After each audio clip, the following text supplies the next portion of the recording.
नमस्कार, प्रदेश का प्रश्न में स्वागत है आपका। मैं हूं अमृत तिवारी। नक्सली लगातार सरेंडर कर रहे हैं। माओवादी संगठनों को नक्सलियों के सरेंडर करने से ज्यादा नुकसान होता है। अगर कोई नक्सली मारा जाता है तो उसकी कहानी वही खत्म हो जाती है। अगर नक्सली सरेंडर करते हैं तो उनके संगठन की कमर टूट सी जाती है। उनके कैडर की पूरी जानकारी आसानी से मिल जाती है। बसवराजू का मारा जाना इसी का एक नतीजा है। कहा जाता है कि नक्सलियों के सरदार रहे बसवराजू को खोजने में इसी मेथड का इस्तेमाल हुआ। लेकिन बड़ा सवाल यह है कि इतनी बड़ी संख्या में नक्सली सरेंडर कर रहे हैं, कहीं ये छलावा तो नहीं, बिना हथियार के ही सरेंडर कर रहे हैं नक्सली। एक सवाल यह भी उठता है कि नक्सली कहीं अपनी सुरक्षा के मद्देनजर तो सरेंडर नहीं कर रहे। सरकार की मंशा हथियार बंद नक्सलियों को खत्म करने की है, फिर सरेंडर करने वाले नक्सलियों पर आप कैसे भरोसा करेंगे? इन पर कितनी निगरानी होनी चाहिए? अब इस डिबेट में हम दो मुद्दों पर बात करेंगे। पहला, नक्सली लगातार सरेंडर कर रहे हैं, इसका सीधा फायदा सुरक्षा बलों को होता है। उन्हें नक्सलियों की वो जानकारी मिलती है जो मिलना इतना आसान नहीं होता। जाहिर है, जितने भी पूर्व नक्सली हैं उन्हें नक्सलियों की रणनीति की पूरी जानकारी होती है, उनके सभी अड्डों की जानकारी होती है। और दूसरा अहम मुद्दा भरोसे का है। क्या नक्सलियों के बिना समर्पण को, हथियारों के बिना समर्पण को आत्मसमर्पण कहा जाना चाहिए? क्या यह सरकार की सफलता है या माओवादियों की चाल? क्या ऐसे समर्पण के बाद निगरानी के लिए अलग तंत्र होना चाहिए? क्या समर्पण करने वालों से हथियारों की जानकारी लेनी चाहिए? क्या बिना हथियारों के सरेंडर वास्तव में जमीनी बदलाव के संकेत हैं? कई सवाल हैं और उन तमाम सवालों को टटोलने की कोशिश करेंगे। एक खास पैनल भी होगा हमारे पास, लेकिन उससे पहले जो अहम सवाल है वो आपको बताते हैं और जरा आप भी सोचिए कि क्या कुछ चल रहा है। 5 बड़े सवाल इस वक्त हम आपको टेलीविजन स्क्रीन पर दिखा रहे हैं।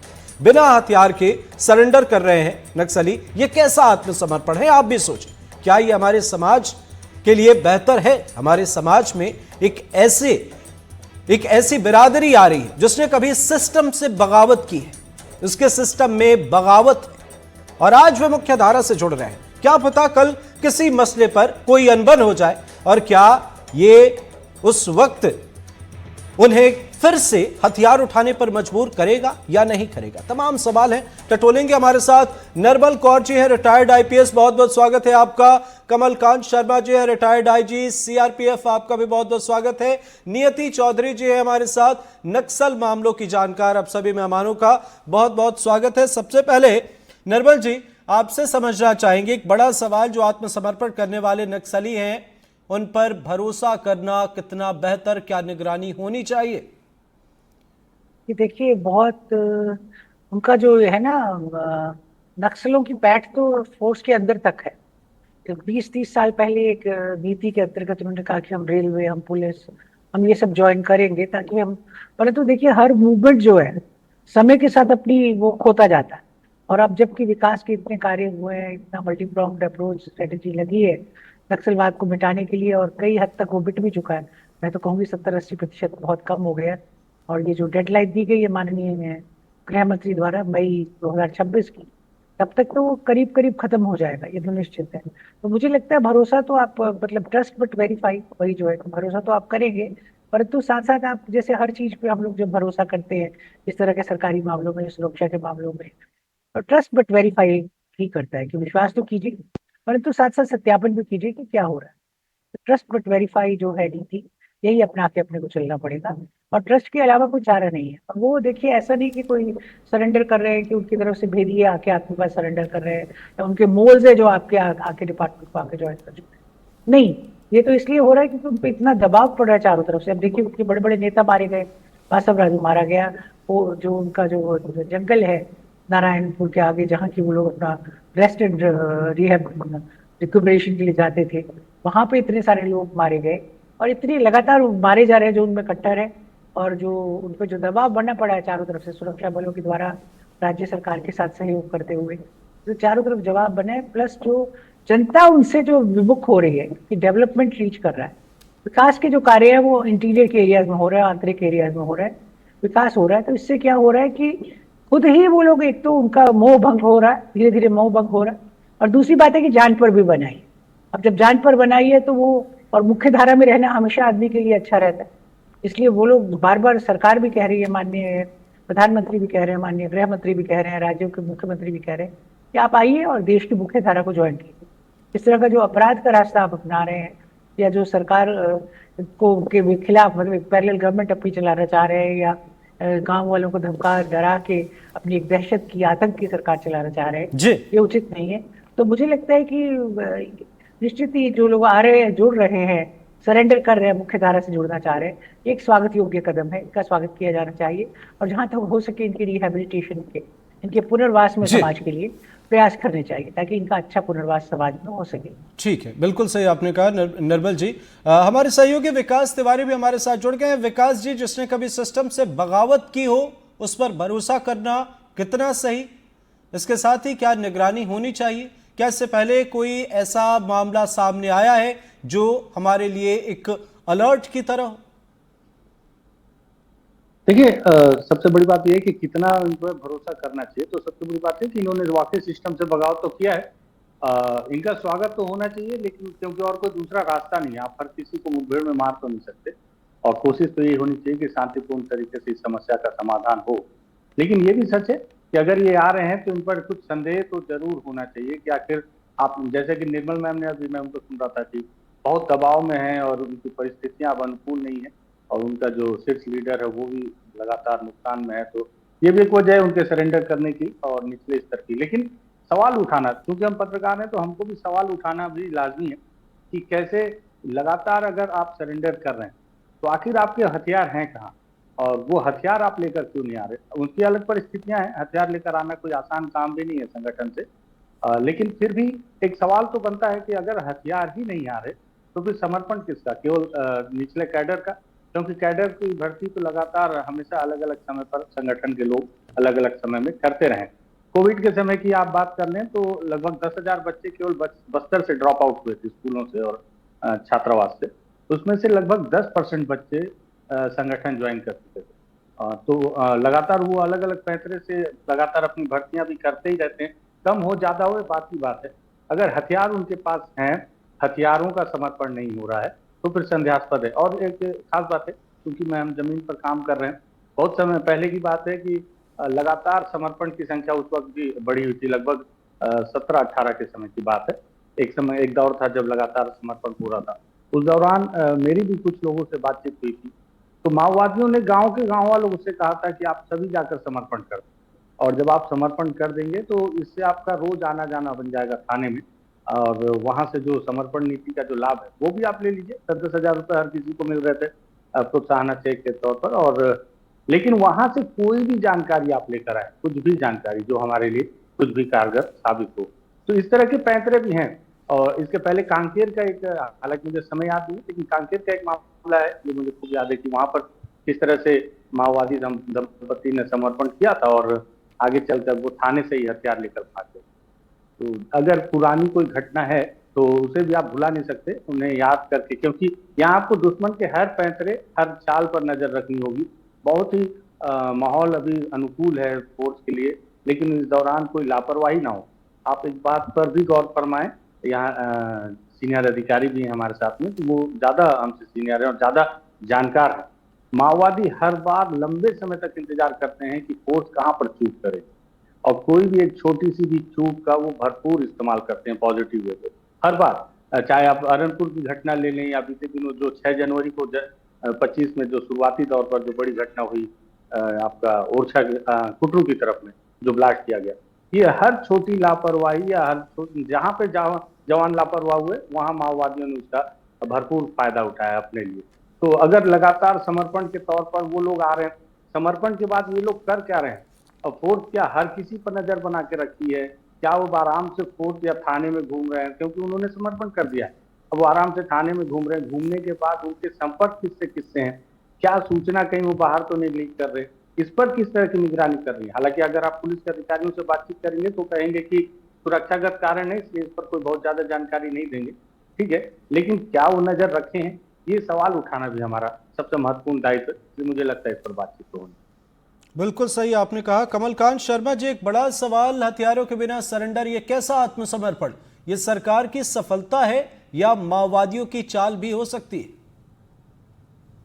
देखिए, जैसा कि तिवारी जी ने कहा कि वहां से हथियार लाना बहुत मुश्किल है, और जो सरेंडर कर रहे हैं वो पूरा एक ग्रुप तो सरेंडर नहीं कर रहा, वो इंडिविजुअल आकर सरेंडर कर रहे हैं। तो इसको हमको सकारात्मक रूप से देखना चाहिए कि ये अच्छा है, ये संविधान की जीत है, ये देश की जीत है, ये सुरक्षा बलों के बलिदान की जीत है, ये सुरक्षा बलों के अथक परिश्रम की जीत है।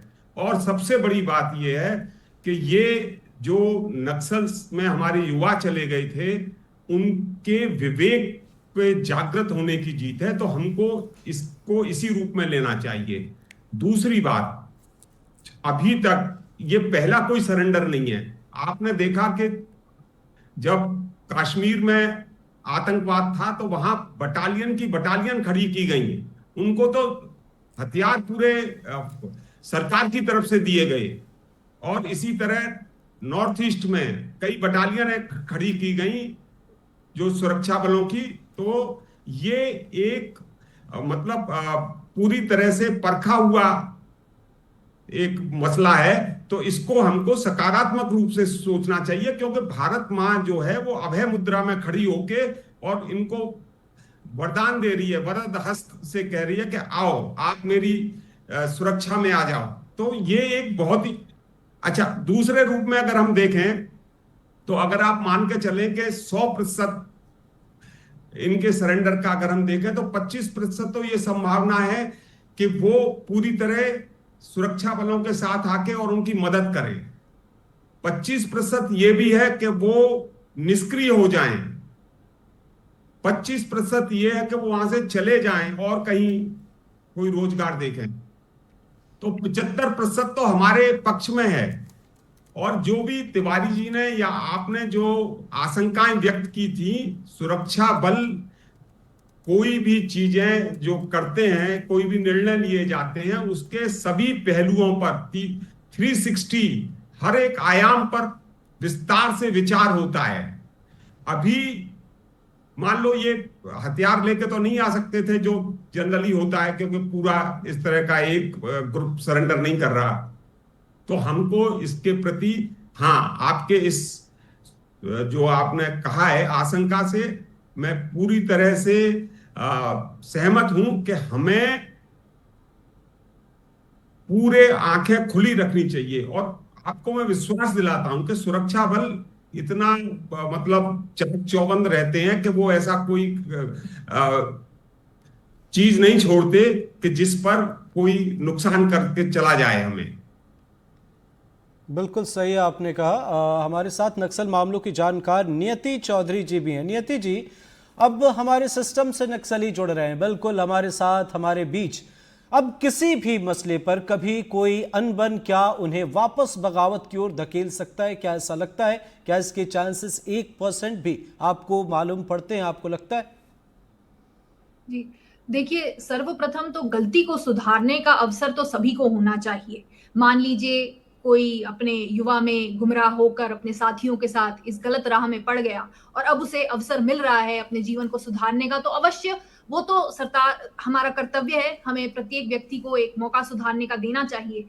लेकिन जैसा कि आपने कहा, कभी मान लीजिए पुनः स्थापना में वापस अनबन होना या उनका मन नहीं लगना, क्योंकि कई बार ऐसा होता है कि बहुत सुहाने दृश्य दिखाए जाते हैं और रोजमर्रा की जिंदगी में हम सभी इससे परिचित हैं कि कई बार चीजों में समय लगता है। कई बार मान लीजिए कोई छोटा व्यवसाय आपने शुरू किया, चीजें शुरू होने में, चीजें गति पकड़ने में बहुत समय लगता है। मान लीजिए बैंक अकाउंट नहीं खुल रहा, मान लीजिए कोई और समस्या हुई, मान लीजिए किसी प्रकार से असंतोष हृदय में उनके हुआ, तो अवश्य एक संभावना रहती है कि क्योंकि वो उस जिंदगी से परिचित हैं, काफी समय उन्होंने उसमें गुजारा है और वो उनके लिए एक तरह से कंफर्टेबल है।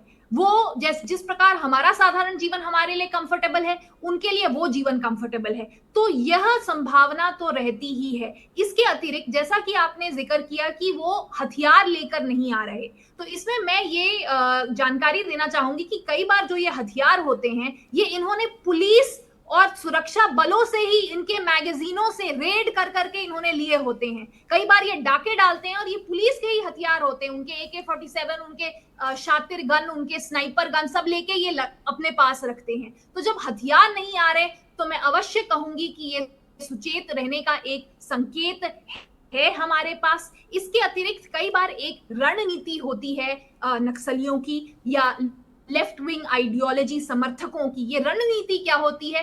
ट्रोजन हॉर्स रणनीति होती है कि हम एक प्रकार से मुख्य धारा में अपना पुनर्वास कर लें और हम साधारण जीवन जीने लगें और हम प्रयास करें कि हमें कोई पद भी मिल जाए। मान लीजिए आप शिक्षक बन जाएं जिसमें आप और लोगों को भी प्रभावित कर सकें। तो यह भी एक इनकी सोची समझी कई बार नीति होती है, रणनीति होती है कि अभी वातावरण अनुकूल नहीं है, जैसा कि अभी हम देख रहे हैं। तो अभी के लिए जो स्ट्रगल, ट्रू स्ट्रगल जिसको हम कहते हैं, कि अभी के लिए हम एक ऐसा साधारण जीवन में प्रवेश कर लें और हम प्रयास भी करें कि हम किसी प्रभावशाली पद पे हों समाज पे, ताकि हम युवाओं को, बच्चों को प्रभावित कर सके। जैसे कि मैंने कहा शिक्षक, ये एक आइडियल किस्म का पोस्ट हो गया। तो ये एक सोची समझी भी कई बार रणनीति होती है जिसके द्वारा वो इंटेलिजेंस गैदरिंग कर सकते हैं, समाज में इन्फिल्ट्रेशन कर सकते हैं और ब्रेन वॉशिंग अपना निरंतर लगातार रख सकते हैं। क्योंकि हम सभी जानते हैं कि नक्सलवाद जो है ये एक मानसिक युद्ध है, ये बैटल ऑफ द माइंड है। इसी कारण हम उनके गांव में भी देखते हैं बहुत विशाल, बहुत विराट लाल स्मारक बनाए जाते हैं उनके वीरों को, उनके बलिदानों को। तो ये क्यों है? ये अपनी शक्ति प्रदर्शन के लिए भी है और ये क्योंकि ये एक मानसिक युद्ध है, इसलिए ये सब किया जाता है। और अभी सुरक्षा बल इस किस्म के स्मारकों को भी डिस्ट्रॉय करते हैं। ठीक है नियति जी, ठीक है, आते हैं आपके पास, लेकिन उससे पहले एक सवाल हमारे सहयोगी विकास तिवारी से, क्योंकि दूर दराज वैसे इलाके जहां नक्सलियों की पैठ है वहां से भी जाकर इन्होंने रिपोर्ट भेजी है जो हमने आप सभी को दिखाया है। अब एक बड़ा सवाल, क्या सरेंडर के बाद एक अलग तंत्र होना चाहिए? क्या ये ज़रूरी है? और अगर है तो किस तरीके से ये हो सकता है? ये तमाम चीज़ें आम लोगों के जहन में हमारे इस कार्यक्रम के बाद जाहिर है कि उठ रही होंगी। विकास जी। बिल्कुल एक तंत्र होना चाहिए जो समर्पित माओवादी हैं उनके ऊपर लगातार निगरानी रखे, लगातार उनकी दिनचर्या पर निगरानी रखे, क्योंकि कई दफे मैंने अब ऑफ द रिकॉर्ड है, बहुत सारे माओवादी हैं जिनसे लगातार बातचीत करते हैं, सरेंडर करने के बाद भी वो माओवादी मुझसे लगातार बातचीत करते हैं और वो बताते हैं कि उनके जीवन में क्या बदलाव आया है समर्पण करने के बाद। कई दफे उन्होंने इस बात पर अफसोस जताया है कि समर्पण करने के बाद जैसी दुनिया उन्हें दिखाई गई थी अब वैसी दुनिया उन्हें देखने को नहीं मिलती। कई दफे उन्हें ऐसा लगता है कि जो जिस तरह का जीवन वो जंगलों में बिता रहे थे अब उससे जिंदगी पूरी तरह से अलग हो गई है। हालांकि उनके नाम की एक धौंस चलती रही, कभी किसी समय जंगल में तूती बोलती थी, लेकिन अब वो अधिकारियों के पीछे पीछे घूम रहे हैं और जो व्यवस्थाएं उन्हें दी गई थी, कही गई थी, वो व्यवस्थाएं उन्हें नहीं मिली। तो आप इस बात से भी इनकार नहीं कर सकते कि यही सारी चीजें उन्हें फिर से उकसा सकता है कि वो वापस संगठन की तरफ अपना रुख कर लें। ऐसे में और सबसे बड़ी बात जिस पर हमने पहले भी बात किया है कि माओवादियों के मारे जाने से ज्यादा नुकसान माओवादियों के समर्पण करने का है, और ठीक उसी तरह से ये भी है कि माओवादियों के लिए सबसे ज्यादा महत्वपूर्ण उनके हथियार भी होते हैं। हालांकि ये सच है कि वो उसका इस्तेमाल जवानों की तुलना में 10% ही करते हैं, लेकिन फिर भी साइकोलॉजिकल तरीके से उनकी भूमिका अदा करने में या उनको अपने आप को स्थायित्व बनाए रखने में हथियार सबसे महत्वपूर्ण होता है, क्योंकि कहीं ना कहीं दहशत सबसे ज्यादा जरूरी है जंगलों में उन्हें अपना राज कायम रखने के लिए। तो ऐसे में अगर वो सबसे प्रमुख साधन हथियार वो अगर माओवादियों के पास से अगर वापस लौट कर नहीं आ रहा है, या माओवादियों के समर्पण के बाद से या समर्पण के बाद से, अब तक आपने देखा होगा या मुझे याद नहीं आ रहा है कि माओवादियों ने समर्पण के बाद कोई ऐसा डंप, क्योंकि ठीक है आप जब समर्पण कर रहे हैं तो उस वक्त माओवादियों के लिए हथियार लेकर आना संभव नहीं है, लेकिन सरेंडर करने के बाद क्या आपने अपना छुपाया हुआ हथियार वापस जवानों को फिर से निशानदेही पर जब्त करवाया? नहीं करवा पाए। तो इसके पीछे क्या कारण है, क्यों नहीं करवा पाए? या फिर ये भी माना जाए कि क्या आप समर्पण से पहले अपना जो ऑटोमेटिक वेपन है, अभी आप देखिए 1,18,00,000 के माओवादियों ने समर्पण किया है सुकमा में, जिसमें 8-8 लाख रुपए के 11 माओवादी थे। 8 लाख माओवादियों की जो स्ट्रेटजी है या उनकी जो स्थिति है संगठन में, उनके ऊपर उस हिसाब से इनाम रखा जाता है। निश्चित ही तौर पर सभी के पास ऑटोमेटिक वेपन रहे होंगे, तो 11 ऑटोमेटिक वेपन तो आप सीधे तौर पर गिन लीजिए जिन पर 8-8 लाख रुपए के इनाम थे। केवल सुकमा की बात कर रहा हूँ, परसों की। तो वो 11 हथियार कहाँ है? क्या उन हथियारों को आप लोगों ने संगठन को वापस दे दिया? और जब संगठन को आपने हथियार सौंप कर वापस बाहर निकल कर आए, तो आपकी मनोदशा क्या है? आपके मन के अंदर क्या चल रहा है? बीते दिनों माओवादियों के पुलिस ब्यूरो ने एक सर्कुलर जारी किया था अपने संगठन को लेकर कि परिस्थितियां अनुकूल नहीं है, ऐसे में हर किसी को अंडरग्राउंड हो जाना चाहिए और भूमिका ये होनी चाहिए कि खुद को कैसे जिंदा रखा जाए ताकि इस लड़ाई को जिंदा रखा जाए। अब आप सोचिए कि माओवादियों का जो पुलिस ब्यूरो इस तरह का सर्कुलेशन जारी किया जिसे C-60 ने बरामद किया महाराष्ट्र की फोर्स में, और उसके बाद से इस बात पर खुलासा हुआ कि माओवादी किस तरह से अलग अलग स्थानों पर जाकर अकेले अकेले, आप देख लीजिए जितने भी CC मारे जा रहे हैं उनके साथ में उनकी सुरक्षा के लोग काफी कम है। बीते दिनों भी हमने इस पर बातचीत की थी कि बसवा राजू की सुरक्षा को कैसे कम कर दिया गया, 60 से घटाकर 35 कर दिया गया ताकि वो उनकी नफरी कम हो जाए, उन्हें आइडेंटिफाई नहीं किया जा सके। तो इनकी स्ट्रेटजियां लगातार बदल रही हैं, समय के अनुसार ये अपने आप को बदलते हैं। लगातार उन सभी चुनौतियों के साथ खुद को कैसे जीवित रखना है, अपनी लड़ाई को कैसे जीवित रखना है, इस पर वो लगातार काम करते हैं। इसलिए मेरे मन में ये सबसे बड़ा सवाल है कि अगर 8 लाख के माओवादी अगर एक साथ सरेंडर कर रहे हैं, बटालियन के लोग सरेंडर कर रहे हैं जिनके पास ऑटोमेटिक वेपन ही होते हैं, ठीक है आप अपने ऑटोमेटिक वेपन नहीं ला पाए, तो सरेंडर करने के बाद अब तक कितने माओवादियों ने अपने ऑटोमेटिक वेपन को निशानदेही करके पुलिस तक जब्त करवाया? इस पर भी सवाल उठना ही चाहिए। बिल्कुल सही आपने कहा। कमलकांत जी, एक बड़ा सवाल जो यहाँ सबने खड़ा किया है कि सरेंडर के बाद निगरानी को लेकर एक अलग तंत्र की बात हो रही है और सरेंडर करने वालों से हथियारों की जानकारी लेने को लेकर एक बड़ा सवाल खड़ा यहाँ हमारे सहयोगी विकास ने किया। जाहिर है कि जब बटालियन के बड़े जो लीडर हैं वे सरेंडर कर रहे हैं तो उनके हथियार आखिर कहाँ गए? क्या ये सोची समझी साजिश है? कई सवाल खड़े होते हैं। देखिए, जैसा कि तिवारी जी ने पहले ही कहा था कि वहां से हथियार लाना बड़ा मुश्किल काम है, और दूसरा जब उन्होंने समर्पण कर दिया है तो निश्चित मैं आपको इस बात का विश्वास दिलाता हूं कि सुरक्षा बल इस बारे में पूरी गंभीरता से सोच रहे होंगे और कई जगह उनके जो ऑपरेशंस हैं इसके मुताबिक चल भी रहे होंगे, क्योंकि ये कोई एक दिन का काम नहीं है। दूसरी बात, जैसे कि नियति चौधरी जी ने भी कहा कि अगर वो समर्पण कर देते हैं बिना हथियार के और वो ऐसी जगह चले जाएंगे जहां वो समाज पर प्रभाव डाल सकते हैं, तो मैं ये कहना चाहता हूं कि देखिए, जो उनका सोच है वो कम्युनिस्ट विचारधारा मानते हैं। हमारे देश में कम्युनिस्ट ऑलरेडी हमारे यहाँ पार्टी हैं जो लोकतंत्र में विश्वास करती हैं, चुनाव लड़ती हैं, सत्ता में आती हैं। तो केवल हमारा उनसे जो विरोध है, सरकार का जो विरोध है, वो ये है कि आप हथियार का इस्तेमाल मत करो। आप विचारधारा से अगर सबको प्रभावित कर सकते हो तो ठीक है, हमें कोई परेशानी नहीं है, लेकिन विचारधारा से आप प्रभावित करिए। हमारी मुख्य परेशानी उनके हथियारों से है। और सबसे बड़ी बात, जो 26 मार्च 26 का एक उनको दिया हुआ है समय कि उस तक समय तक हम उनको नेस्तनाबूद कर देंगे, तो आप विश्वास रखिए इस बात का कि ये जो सरेंडर हो रहे हैं ये जाएंगे कहां? जब इनके वहां जो कहते हैं कि सारे आने के बाद ब्रिज जल गए, अब जब इनका वहां जाने के बाद कोई नहीं रहेगा, इनकी पार्टी टूट जाएगी, इनका कोई तो कैंप नहीं रहेगा, तो कैसे ये आ पाएंगे? कहीं ऐसा तो नहीं कि हम 31 मार्च की जो तारीख है उस डेडलाइन के पास पहुंचने में जल्दबाजी कर रहे हैं? कई चीजें हैं जो झकझोर देती हैं। निर्मल जी, बिना हथियार सरेंडर वास्तव में क्या जमीनी बदलाव के संकेत हैं? क्या आपको 1% भी शक नहीं है? शक, मैंने कहा ना, ट्रस्ट बट वेरीफाई तो एक सिद्धांत होना ही चाहिए। परंतु आप ऐतिहासिक रूप से देखिए ना, अभी जो छत्तीसगढ़ में जो DRG करके फोर्स बना, डिस्ट्रिक्ट रिजर्व गार्ड, ये इसमें अधिकतम वही लोग हैं जो कि सरेंडर करके आए, जो कि पूर्व नक्सली हैं।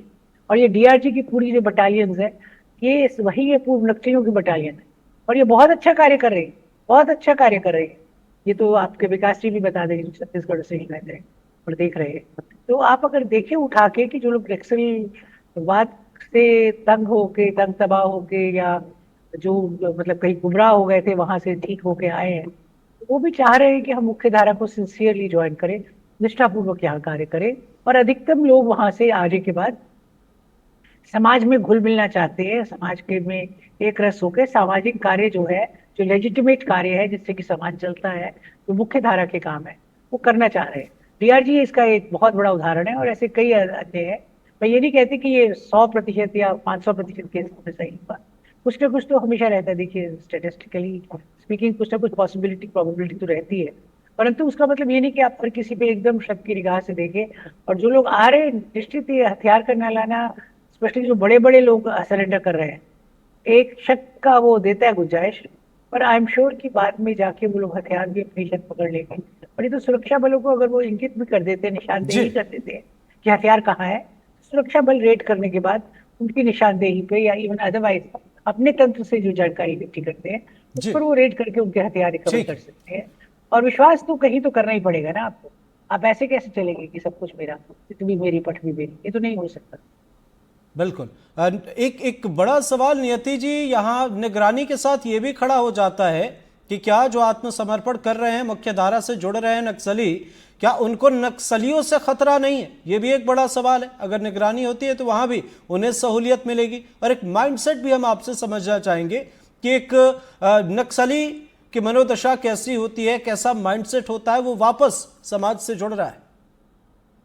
जी बिल्कुल अमृत जी, आपने ठीक कहा। ये उनको अपने पूर्व साथियों से ही कई बार बहुत बड़ा खतरा रहता है और कई बार ब्लैक लिस्ट पे, हिट लिस्ट पे इन लोगों के नाम आ जाते हैं जिन्होंने आत्मसमर्पण किया है। और पर्टिकुलरली जिन लोगों ने इंटेलिजेंस शेयर की हो, संदिग्ध और संवेदनशील जानकारी अपनी शेयर की हो, तो कई बार देखते हैं कि उनके पूर्व साथी उन्हीं को हिट लिस्ट पे डाल देते हैं और उनका एक हिट जॉब, उनका एक मर्डर या किसी प्रकार उनकी हत्या करना, ये भी उनके सुरक्षा की दृष्टि से अवश्य उनके लिए एक हम कह सकते हैं डेंजर बना रहता है। तो उनकी जो मनोदशा रहती है, अब आप ही समझिए कि आप एक तरह से बहुत हृदय में बहुत भय होता है, क्योंकि आपको इस मुख्य धारा की समाज का भी आपको ज्यादा जानकारी नहीं है। और कई बार ऐसा भी होता है कि पूरे के पूरे परिवार इससे प्रभावित होते हैं। तो ऐसा भी नहीं है कि आपके कोई चाचा हैं या मामा हैं या कोई हैं जो एक साधारण जीवन जी रहे हों और जिनके यहाँ आप शरण ले सके।